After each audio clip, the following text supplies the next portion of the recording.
If we could garden without any interference from the pests which attack plants, then indeed gardening would be a simple matter. But all the time we must watch out for these little foes, little in size, but tremendous in the havoc they make.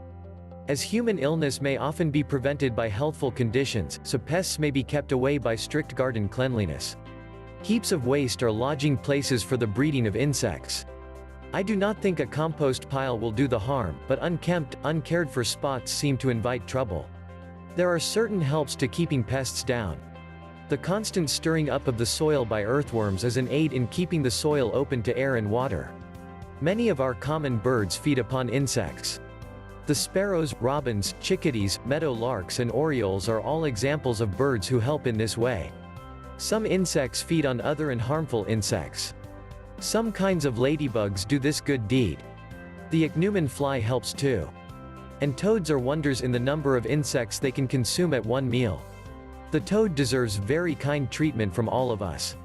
Each gardener should try to make her or his garden into a place attractive to birds and toads. A good birdhouse, grain sprinkled about in early spring, a water place, are invitations for birds to stay a while in your garden.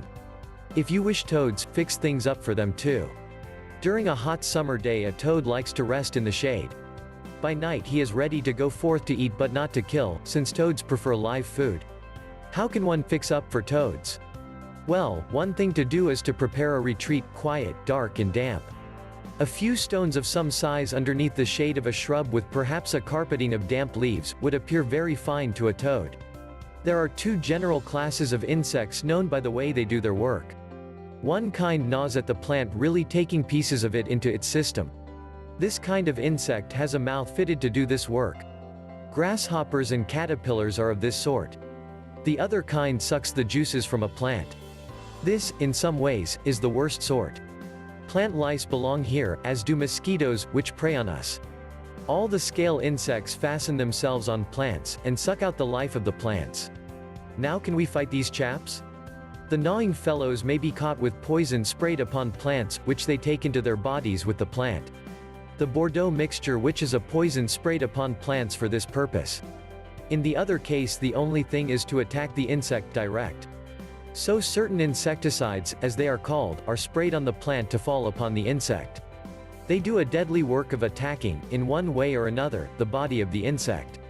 Sometimes we are much troubled with underground insects at work. You have seen a garden covered with ant hills. Here is a remedy, but one of which you must be careful. This question is constantly being asked: how can I tell what insect is doing the destructive work? Well, you can tell partly by the work done, and partly by seeing the insect itself.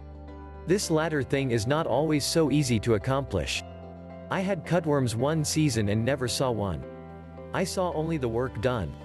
If stalks of tender plants are cut clean off, be pretty sure the cutworm is abroad. What does he look like?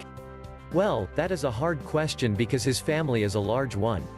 Should you see sometime a grayish striped caterpillar, you may know it is a cutworm. But because of its habit of resting in the ground during the day and working by night, it is difficult to catch sight of one.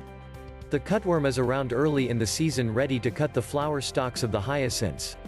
When the peas come on a bit later, he is ready for them.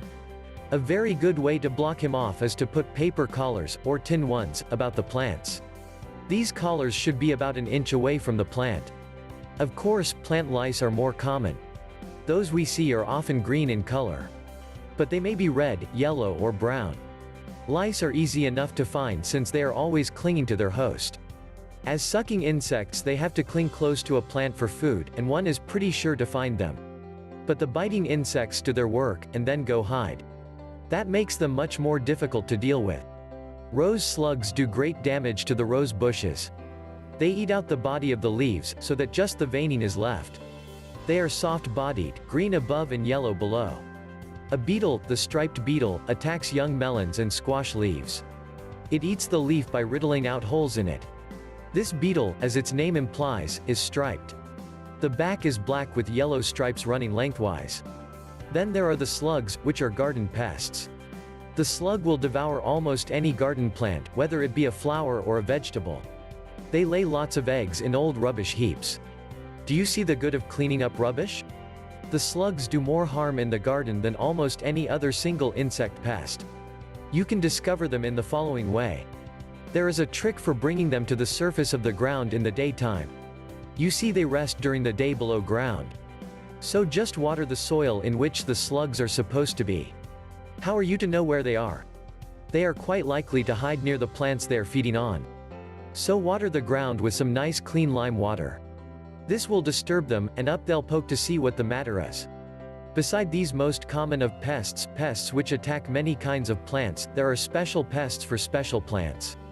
Discouraging, is it not? Beans have pests of their own, so have potatoes and cabbages. In fact, the vegetable garden has many inhabitants. In the flower garden, lice are very bothersome, the cutworm and the slug have a good time there too, and ants often get very numerous as the season advances. But for real discouraging insect troubles, the vegetable garden takes the prize. If we were going into fruit to any extent, perhaps the vegetable garden would have to resign in favor of the fruit garden. A common pest in the vegetable garden is the tomato worm. This is a large yellowish or greenish striped worm. Its work is to eat into the young fruit.